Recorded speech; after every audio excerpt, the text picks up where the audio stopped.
Louisiana Eats is brought to you with major support from Zatarain's, a New Orleans tradition since 1889, and by French Market Coffee, locally roasted in New Orleans for 125 years.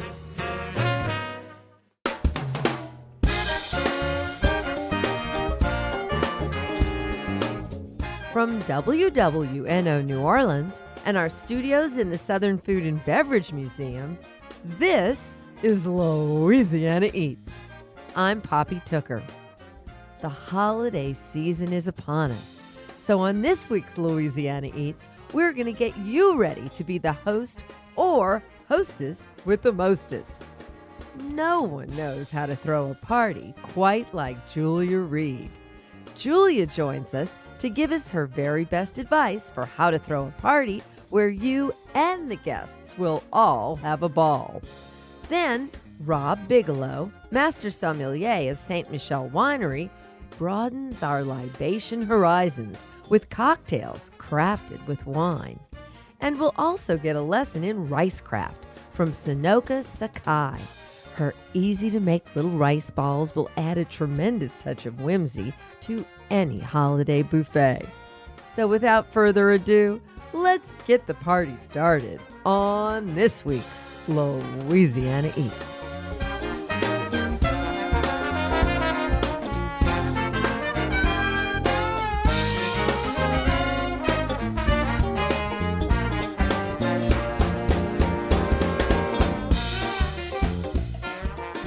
No one knows how to eat, drink, and make merry quite like Julia Reed. Born in the Mississippi Delta, Julia has written extensively about Southern food and hospitality for New York Times, Newsweek, and in her regular column in Garden and Gun magazine. In her book, But Mama Always Put Vodka in Her Sangria, Julia offers a number of stories from a lifetime of rollicking culinary escapades, along with some tips on how to throw the ultimate party. When we spoke with Julia, I began by asking her to share the story behind the book's scintillating title. When my editor came up with that as the title, I thought, oh, Lord. I was telling him the story, and he said, that's got to be the title. And the story goes like this. I was still writing the food column in the New York Times Magazine, and I had gone to Spain and fallen instantly in love with the cuisine, and so I smuggled all this stuff out of there, and I wanted to come back and try to recreate some recipes, and I was going to write a column on Spanish food. Every time I did a column like that, I would test the recipes on my friends first, and so I called up my good friend Elizabeth McGee Cortez and said, I'm having a Spanish dinner party, and she's like, great! I'll bring Mama Sangria. She's got this great sangria recipe. And her mother was my mother's best friend, and we all grew up together in Mississippi. And anyway, so I'm like, fine. I had no real interest in sangria. I'm not even sure I'd ever made any, whatever. I just sort of vaguely knew what was in it, which is like red wine and sometimes a little cognac and Grand Marnier and some fruit. So anyway, she brings these fruity-looking nice pictures of sangria, and we put them on the table, and I put out some hors d'oeuvres. And I go in the kitchen, and I had not been in that kitchen like maybe 20 minutes to finish cooking. And I come outside and people are like making out with each other. I mean, it's like, they're falling down in the bushes, like doing totally inappropriate things, talking too loud, laughing too hard. And I'm like, Elizabeth, she was still standing. I said, Elizabeth, what in the world did you put in that sangria? And she's like, a liter of vodka. The secret ingredient. I know, and my mouth just fell open, and she's looking at me like I'm the one that was crazy. Like, of course she put a liter of vodka in the sangria. And so when I still didn't pick up my jaw off the floor, she said, well, Mama always put vodka in her sangria. Well, you are a woman who can and has lived all sorts of places in the world, but you grew up in the Mississippi Delta. I did. And, I have to say, reading about your life there, it really sounded like an inordinately fun place to grow up. It was really fun, and part of the reason is because, I mean, you're sitting around in the middle of the Mississippi Delta. There's not a whole lot to do all the time. Pretty much as soon as the place was settled. I mean, I found some diaries of people in the 1800s going to these like 4 and 5 day house parties and dancing, and, the waters came up, so they're just raising the piano to the second floor and that kind of stuff. So there's still a little bit of that kind of mad abandon to entertaining down there. Your mama and her friends, they really did know how to have a good time there. And so you grew up observing that, and then later became sort of a participating member of that coterie, huh? Yeah, well, I mean, there was a lot of political change and stuff going on when I was growing up in the 60s and 70s, and the Delta was sort of a safe haven. It was not quite as violent as the rest of the state, and we had a great newspaper, Pulitzer Prize-winning newspaper, Hotting Carter. The second, who was originally from here, from Hammond, wrote editorials that won the Pulitzer Prize for preaching racial tolerance long before it was in vogue. And so we had a lot of people coming to town, and you have to give them a party. Yeah, that's when I decided I wanted to be a reporter, because every time a reporter came to town, they had a huge party for him. And, he'd wake up off the floor in our living room, and I would be catching the school bus or something, and this guy would be sort of rearing his hungover head and writing, like, on the typewriter in those days, Dateline, Little Rock, and I'd be sort of smart aleck kid, like, aren't you supposed to be there? Yeah. He's like, shut up, kid. So I'm thinking, well, this is a great way to make a living. Well, I have to say, the thing I think that was definitely the most intriguing and certainly shocked me was your chapter entitled Burger Heaven. Okay? If somebody had bet me $1 million who worked at McDonald's, you would have been dead last. Now, explain that. I'm happy to hear that. I still have my polyester pantsuit with the zip front and the golden arches on it. I want you to know. And you loved it. Well, it was fun. I mean, okay, so what happened was, so I wrecked my mother's car. And I was 14. That's what comes of all that partying. Yeah. Well, it was the daytime. I was actually sober and, I'm 14. But I was not as good a driver as I thought, apparently. Anyway, so they're out of town. The first thing I try to do is fix the car. No avail. Plus, I didn't have any money. So I'm thinking, what can I do to, like, get maximum sympathy from my parents and make them almost forget that I've wrecked my mother's car, that I shouldn't have been driving in the first place? So a classmate had told me that they were hiring underage kids at McDonald's. So there was a very nice quote-unquote manager there. I go down and get a job. It was totally unimpressive to my parents, who grounded me anyway. And now I'm like grounded and I'm stuck working at McDonald's. But I started having a good time. I mean, it was sort of fun. We had a very hilarious night manager named Melvin, who ultimately absconded with the contents of the safe. But before he did that, he was a pretty heavy drinker. And he instructed us one night not to serve anybody Coke out of like that far left Coke dispenser. And it turns out he hadn't found a novel way to make himself a bourbon and Coke. So he'd just be cruising through behind the counter. God only knows how many kids or teetotalers or whatever we got drunk accidentally. But that was it. That was the beginning of my career. And I still love a Big Mac, I'll have you know.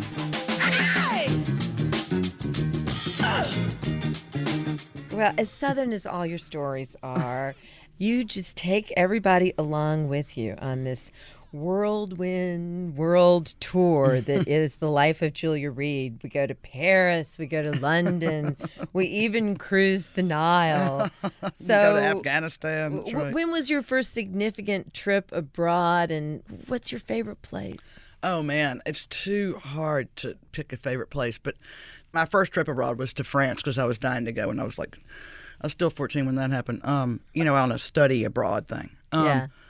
But when I started working for Newsweek and then for Vogue, I'd go to places that, like I said, I would never have gone on my own. Like, you don't wake up and say, I think I'm going to take a vacation and go on the Trans-Siberian Railway across Russia. But that's a pretty nifty assignment. It was, no. I mean, there was no, shower on the train. It was pretty horrible. And I was going to some women's conference in China, and there were a bunch of German lesbians and French intellectuals, and it was just, it's like, okay, here I am on the train. On the train with them. But it was kind of fun, and they, and then I didn't have the right visa, and they dumped me in a forest in Novosibirsk and had to make my way back to Moscow. And in retrospect, those are always the great trips. Of course. Well, I loved the way you approached this book by dividing it into 3 sections. And those sections are eating, drinking and making merry. And of course, the book is filled with all of this very cosmopolitan elegance. And there's chapters entitled Of Paris and Pims, Men and Martinis, and of course, Champagne Charlotte. But then, Julia, you bring up this concoction called Yucca Flats. So, let's leave Paris and let's leave the Pims and just take us to the Yucca Flats.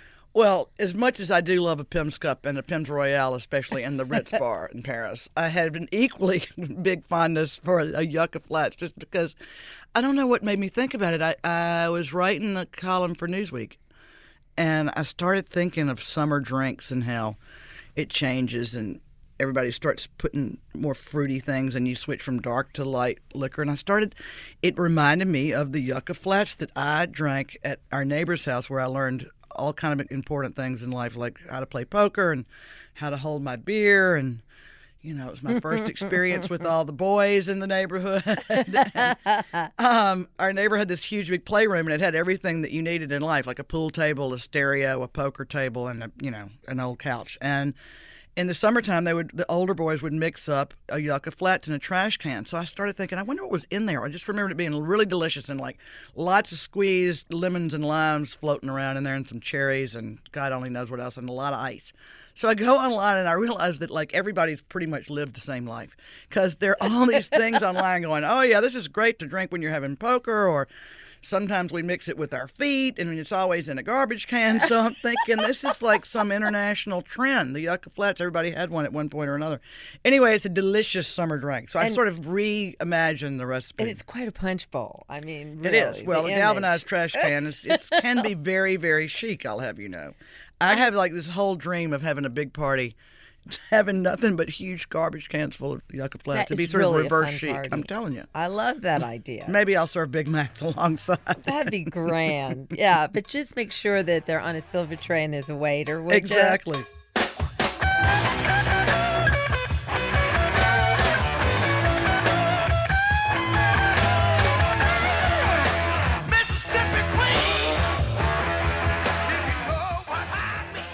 We'll be right back with more outrageous talk with the outspoken Julia Reed. Stay tuned. We're down around Big Boy, around Louisiana way. Live the Cajun lady.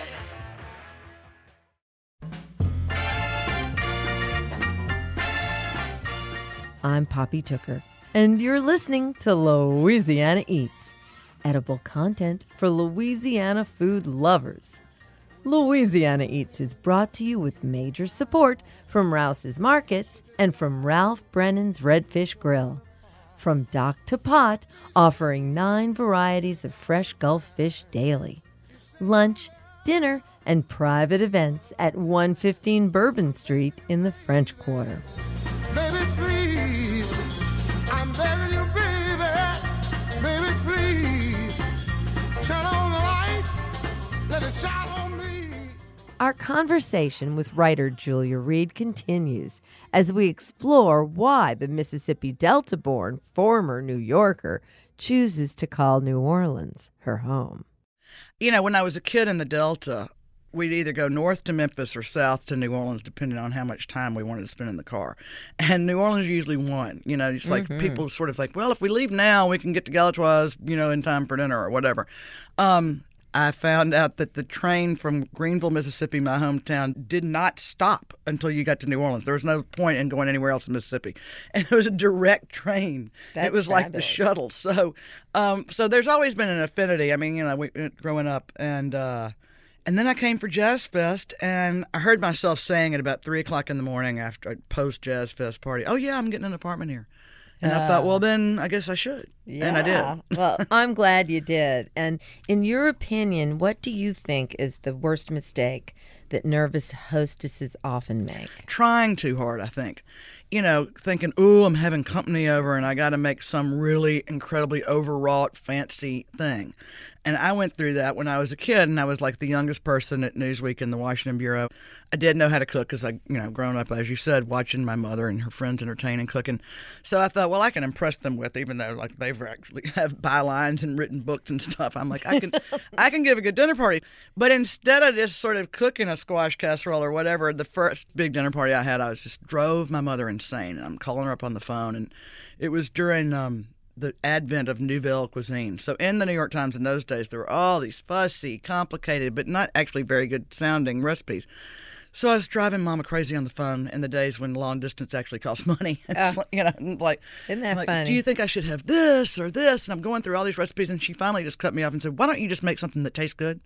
And it sounds silly, but it's not. I mean, I became a food writer entirely accidentally when I was still writing for Vogue, because I had a party for an editor there who was leaving, and it wasn't my usual crowd, but I had my usual menu, which was like biscuits with country ham on it and a big old bowl of crab meat maison like they make at Galatoire's. That never fails, does it? Deviled eggs, which apparently nobody had ever seen before because they were like tracing the trays around. And these were in the days when in New York, the most popular sort of cocktail party fare was stuff like dried out chicken sauté on a stick, which is like so horrible. The next morning, this editor at the Times called me up and said, would you like to write about food? Because they'd never seen anything quite like a stuffed egg, apparently, or a ham biscuit. Well, that was the best party ever then. Good.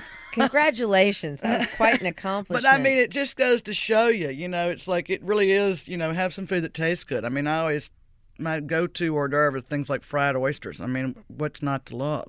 Well, in all of this entertaining talk, and I know you give dinner parties, and there's Thanksgiving talk in your book, and I have never submitted anybody to, nor have I been submitted to, what you refer to as table talk. Oh, God. Would you explain that table talk thing?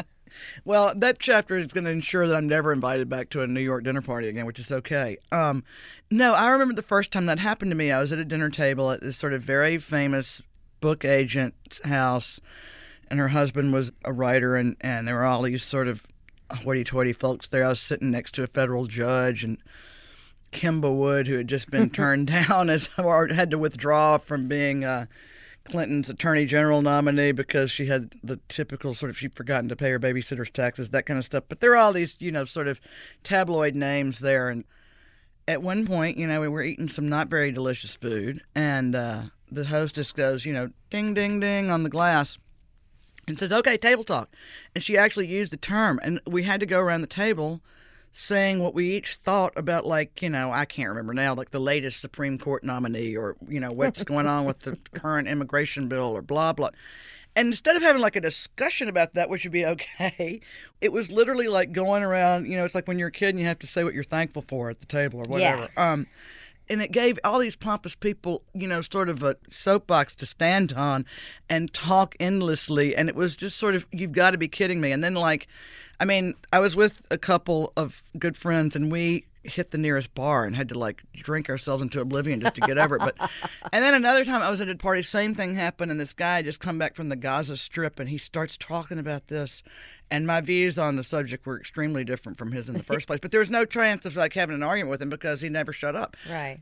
I'd rather be in a place where, right after the Gaza Strip evening, I had a party at my mother's beach house in Florida, and everybody got in this this big political discussion. We started beating one friend of mine on the head with the loaf of bread and stuff. I mean, it was a lot more fun just to have a full-out, good-natured argument. And, Yeah.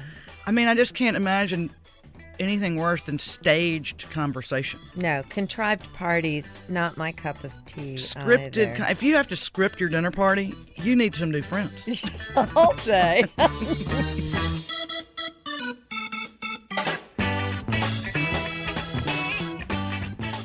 Julia Reed, author of But Mama Always Put Vodka in Her Sangria.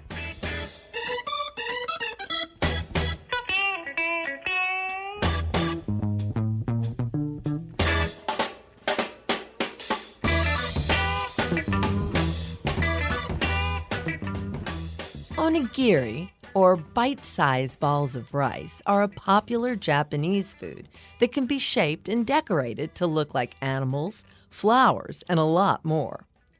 Author Sonoko Sakai's book, Ricecraft, focuses entirely on rice and how to make these creative treats, something that's great fun for children and grown-ups alike. Sonoko not only gave us a lesson in onigiri, but also shared her childhood memories of the important role rice has played in her life. Sonoko, tell us about onigiri because it's not sushi, so it's something entirely different in a way. Well, actually, it's not that different. Onigiri and sushi, like if you have been to enough sushi restaurants, I don't know if you've heard nigiri sushi, nigiri. Yes. That means to mold. Onigiri is the honorific. You just put the O in front of it, and it's called onigiri. But the similarities in the two foods is that they're both molded by hand. It's just rice molded by hand. One onigiri is, for the most part, is not seasoned with rice vinegar, sugar, and salt the way sushi is, because the sushi rice is meant for preserving the fish that you put on top of it. But onigiri on the hand is basically there's a filling inside. It could be fish, it could be meat, it could be vegetables, or pickled vegetables, and you mold it into the shape of a ball or an oval, like a barrel, like you would a sushi, but a slightly bigger, or a pyramid, like a triangular shape, and you wrap it with nori, or you could eat it straight. But the rice is more substantial than the topping that you get. The rice is the star. Well, you have some very special memories of your grandmother and how she made her onigiri and how that experience was for you. Tell us the story about your grandmother. Yes. Well, my grandmother was born in 1902. I was actually born in New York, and we moved back to Japan and back to America. Also, I lived in Mexico. But after we lived in Mexico, we moved back to the town of Kamakura where she lived and lived next door to her. And there's 5 kids in our family, but I hung out with her a lot, especially in her kitchen, watching her cook. And one of the things she really took time was to make a good pot of rice. She rinsed the rice and let it soak. And while it was soaking, we would sit around the stove. And she would cook the rice in a cast iron pot, and we would just wait. And that waiting period was not just, we didn't need to be patient because grandmother was very entertaining. She would tell us wonderful stories of the past, of her growing up in Japan in the early days. She was born in 1902, so a lot of things happened in Japan.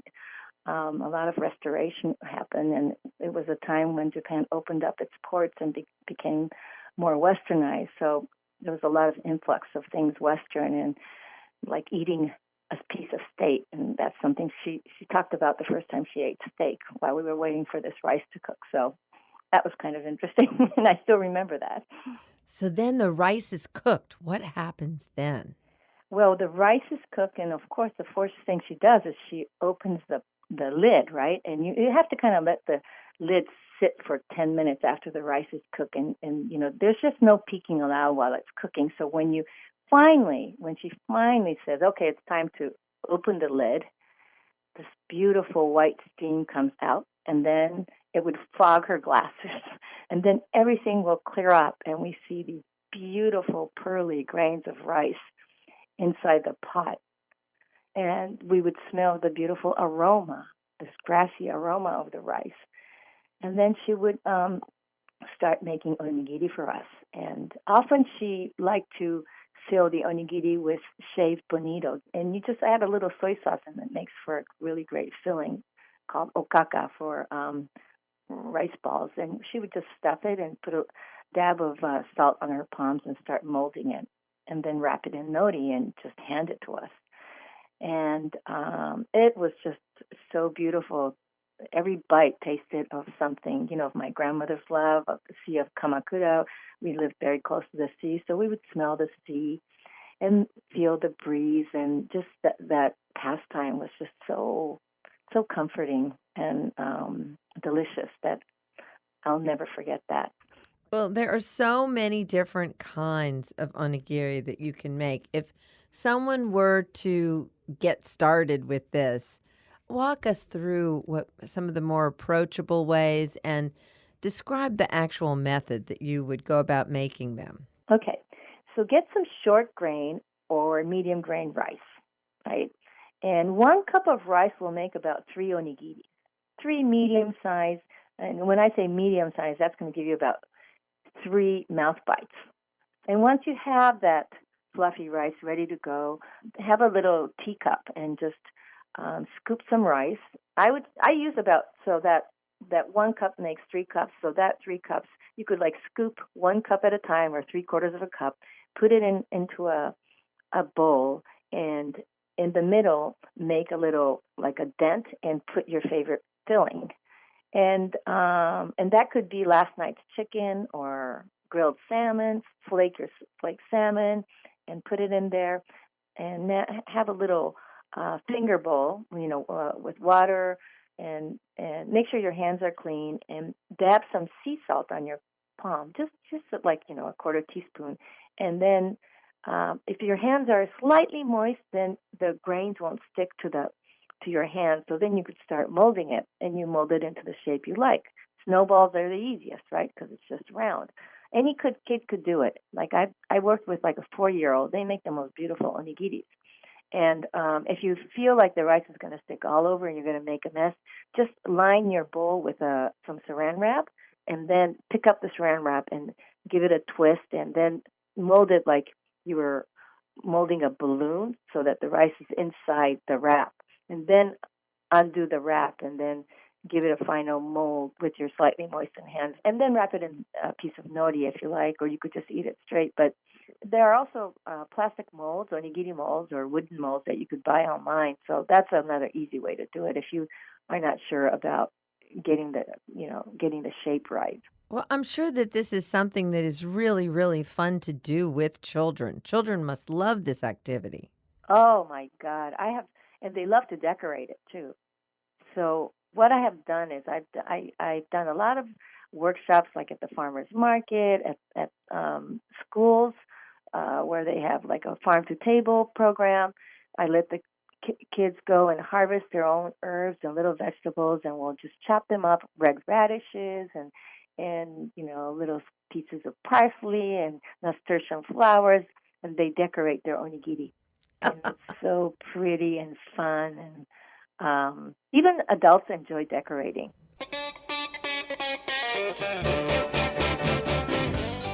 Sonoko Sakai, author of Ricecraft.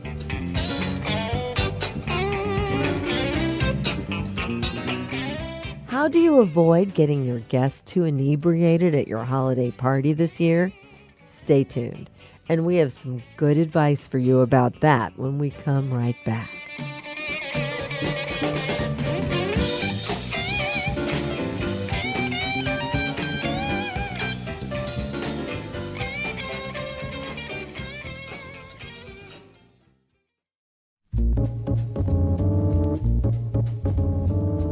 Poppy Tooker, and you're listening to Louisiana Eats, edible content for Louisiana food lovers.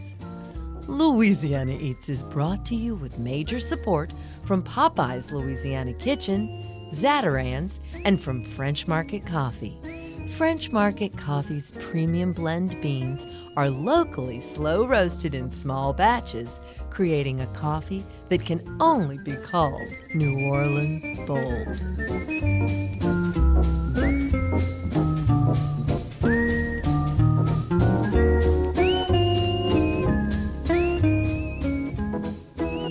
Here's this week's culinary quiz question, brought to you with support from Popeye's Louisiana Culinary Institute.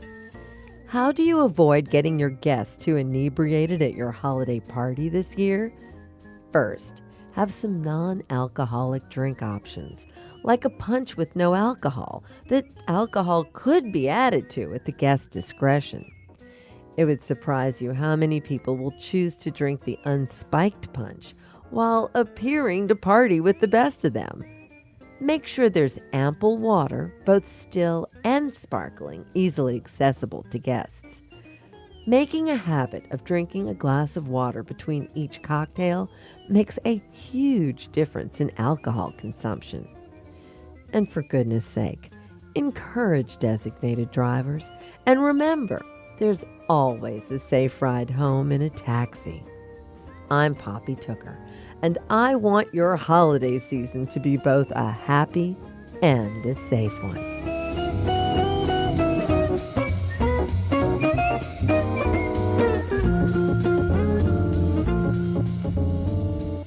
Wine and cocktails both have their place at a holiday party.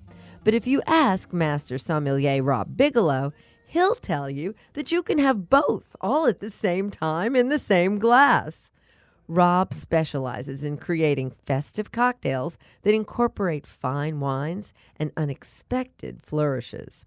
We invited Rob into our studio to help us design the ultimate wine cocktail list for our holiday party. I'm Rob Bigelow. I'm a master sommelier. I work for Sainte Michelle Wine Estates. I'm over all of education and on-premise development there. I've been in this role for 2 years. Before that, I did a 12-year hitch in Las Vegas, Nevada.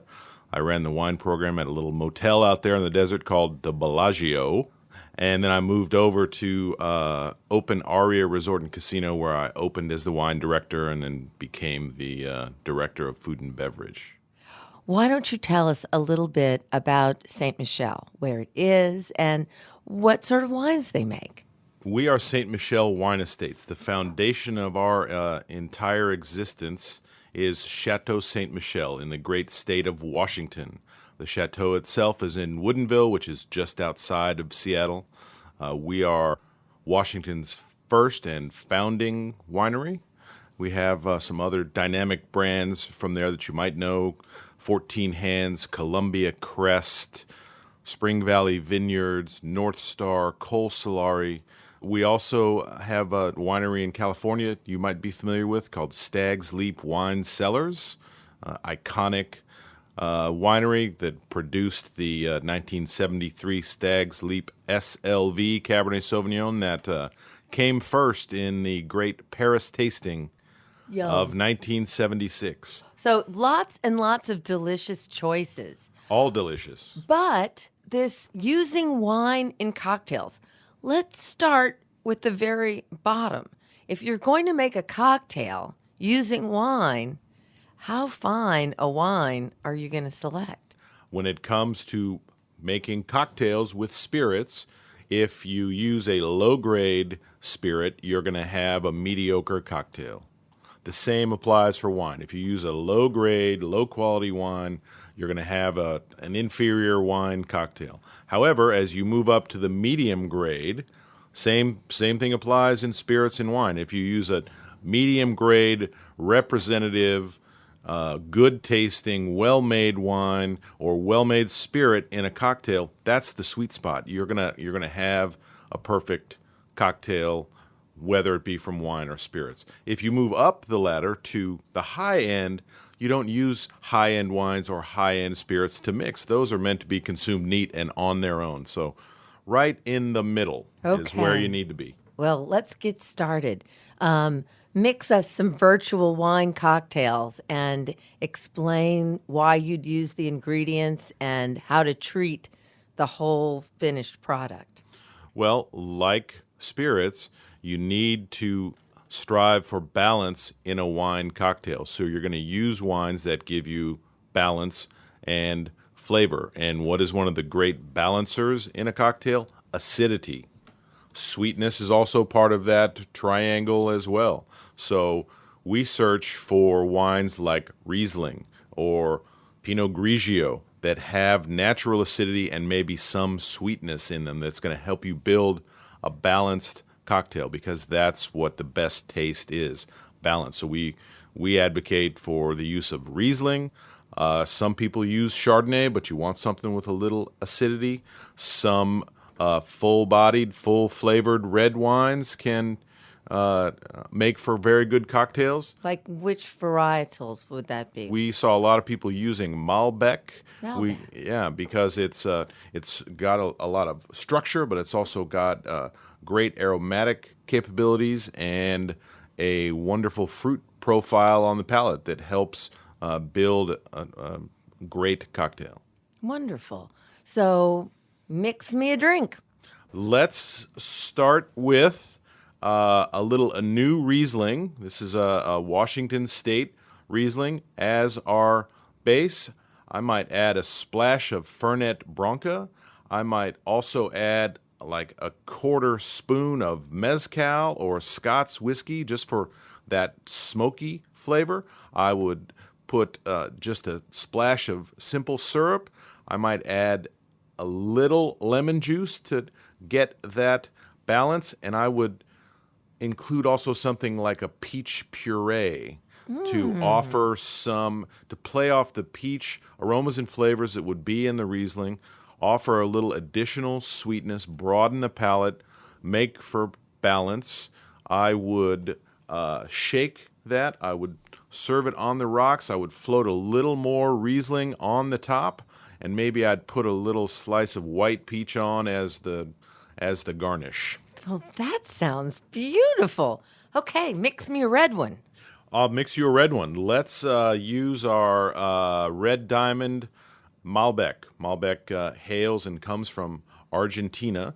So in using red wines in cocktails, you're not going to use 3 or 4 ounces of red wine because that's going to dominate everything else. Again, we're looking for balance. So I would build in a shaker some of the Red Diamond Malbec. I'd go back to the Scots whiskey because I just love something peaty and smoky, like, just a little bit, because a little bit goes a long way. So maybe a little Lafroig 18.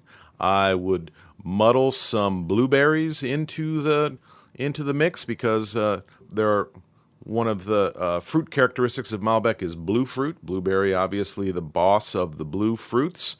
I would muddle that. I would strain it, and I would top it with either a little club soda or maybe our Michel Brut sparkling wine to give some effervescence to lift all of those blueberry and Scots whiskey smoky flavors and to be sort of wrapped in a blanket by the great tastes of the Red Diamond Malbec. Well, that just really sounds delicious to me. So these cocktails that we're virtually mixing here, are these before dinner cocktails? Are these cocktails you drink with dinner? And how would you treat a wine cocktail for after dinner? Well, I think wine cocktails have their application across the board. The consumer trends show that nowadays consumers are looking for lower alcohol cocktails, something to start your night with as an aperitif so that you can drink 1 or 2 and not be done with your alcohol consumption for the evening. Something lower in alcohol, light, refreshing. The term aperitif applies across the board for any pre-dinner beverage, anything that's going to pique your appetite or be a social lubricant and make conversation flow at the beginning of the evening or at the beginning of the party. So you can certainly start with lighter, more white wine or sparkling wine-based cocktails to begin, but you can pair wine cocktails all the way up through the meal too and including dessert, just as you would a wine. Obviously, as you build through to entree, et cetera, you're going to start to lean more toward the red wine-based cocktails, maybe to go with your red meat protein dish, whatever. You need something with red wine to stand to that. And then when you get to dessert, then you lean to something that has a little more sweetness to it, like a sweeter style Riesling, maybe again coming back with the sparkling wine or using a small measure of port to darken it up and bring it up and help finish the evening with something that has some sweetness and is going to help clean your palate and satisfy you at the end of your dinner.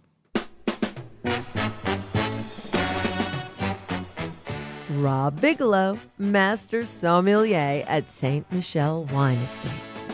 I am satisfied. Mary satisfies me. Ooh. I am satisfied. Mary satisfies me. Oh, baby. I'm David Scott Solmonson. I'm the co-author of 12 Bottle Bar, which I wrote with my lovely wife here. And I'm the lovely wife, Lesley Jacob Solmonson, also co-author that I wrote the book 12 Bottle Bar with my lovely husband. Whether you're a cocktail connoisseur or just have a casual interest in mixed drinks, Lesley Jacob Solmonson and David Scott Solmonson would like you to get the most out of your cocktail experience. Their book, 12 Bottle Bar, offers hundreds of recipes, tips on how to throw your own cocktail party, and a new way to think about drinking. There's two things I really want to achieve with this book and sort of with the mission we're on. One is to wipe light beer off the have people over to your house menu. If you ride a Harley and you drink light beer, we need to have a talk.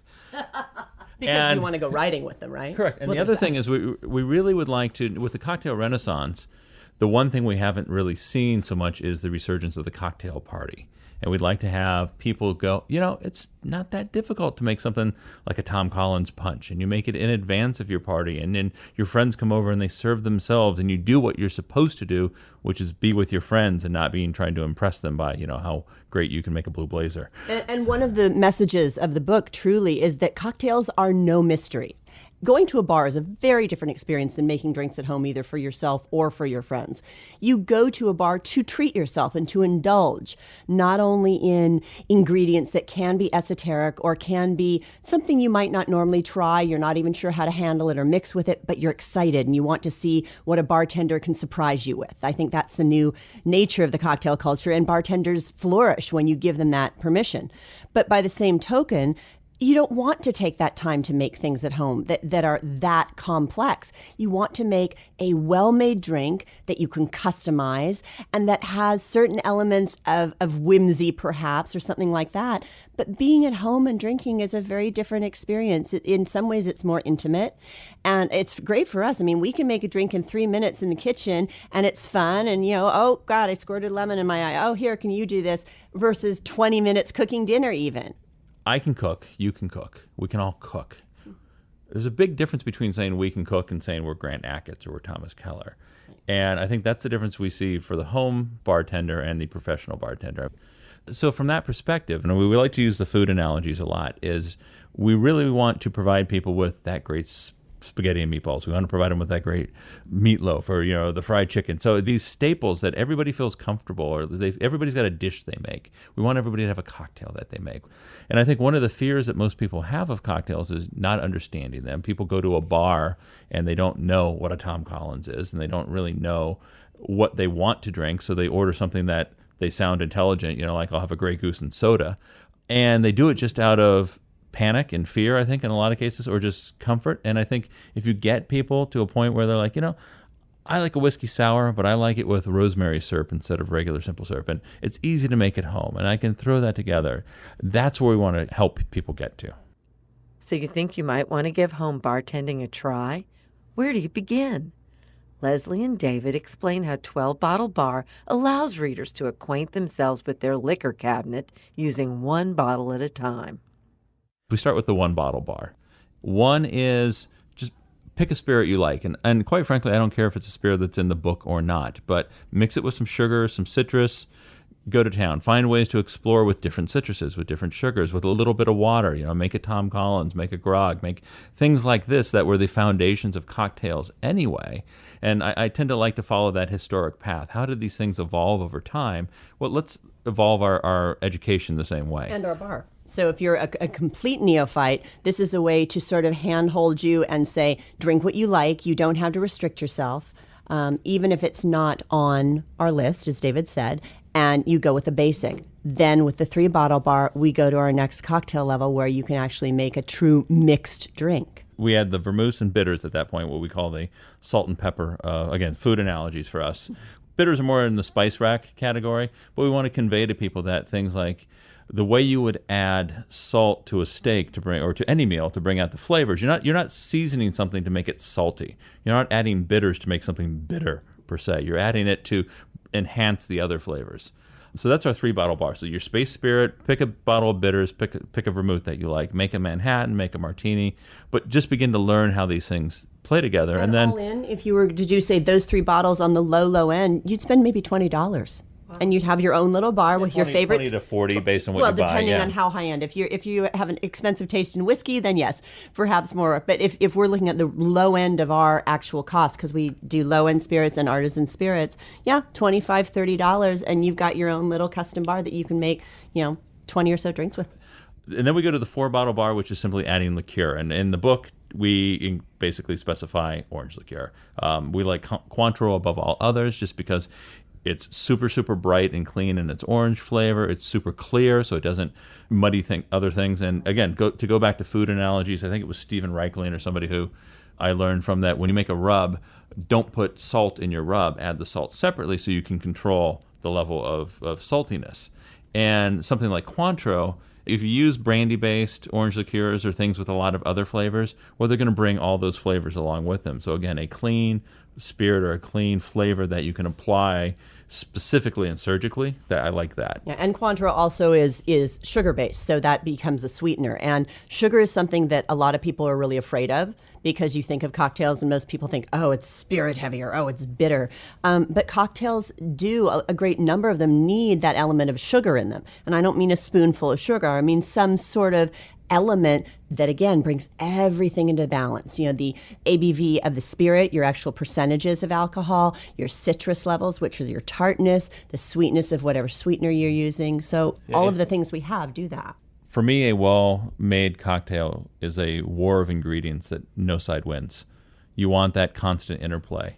You want everything to come out. You want to taste the spirit. If you lose the spirit, what's the point in drinking it? If you lose the citrus or you lose the sugar, it should be sweet enough so it's not too sour. It should be sour enough so it's not too sweet.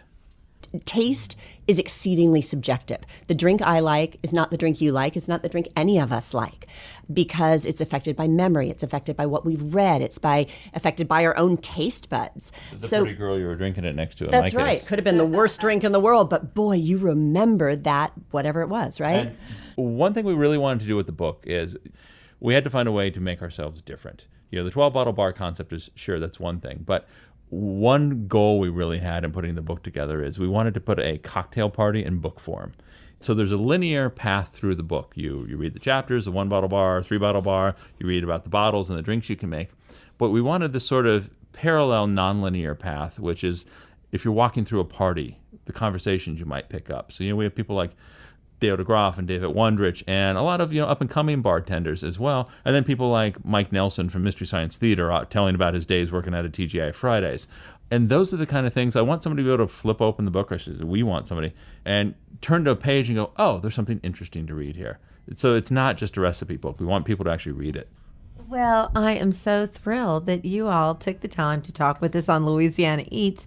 You have really written a very special, very unusual book that I think everybody who drinks at home should have at home. So thank you. We hope they think so. We enjoyed writing it. Poppy, thank you for having us. Yes, That's thank kind of you you. to say. Thank you. Lesley Jacob Solmonson and David Scott Solmonson, authors of 12-Bottle Bar.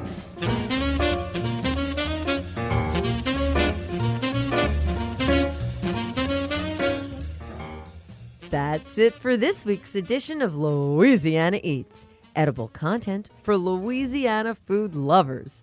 Join us next week when we examine the world of culinary collecting. One of my favorite attributes of collectors is this overwhelming sense of guilt. They swear to themselves that if they just buy this one more thing, they'll never do it again. On Thursday, January 12th, Louisiana Eats is teaming up with French Market Coffee for the first in a series of celebrity chef dinners to benefit the Southern Food and Beverage Museum. Join us for an evening of fun and fine dining as Brennan's executive chef, Slade Rushing, prepares a 3-course meal with wines paired by bin 428. To see the menu and buy tickets, visit my website, poppytooker.com. Have you missed an episode of Louisiana Eats? Hear today's show or catch up on previous editions anytime at itsneworleans.com, where you can also subscribe to the podcast and take us with you wherever you go. Louisiana Eats is made possible with major support from Popeye's Louisiana Kitchen, Zatarain's, French Market Coffee, and Rouse's Markets. Additional support for Louisiana Eats is provided by the Shreveport-Bossier Convention and Tourist Bureau and from Dickie Brennan's Steakhouse, a local New Orleans steakhouse serving prime beef in New Orleans' French Quarter. Original theme music by Johnny Sketch and the Dirty Notes. Big thanks to producers Joe Schreiner, Sarah Holtz, and Reggie Morris. Come visit us anytime in our Louisiana Eats studios at the Southern Food and Beverage Museum. I'm Poppy Tooker. Louisiana Eats is a production of WWNO and the University of New Orleans.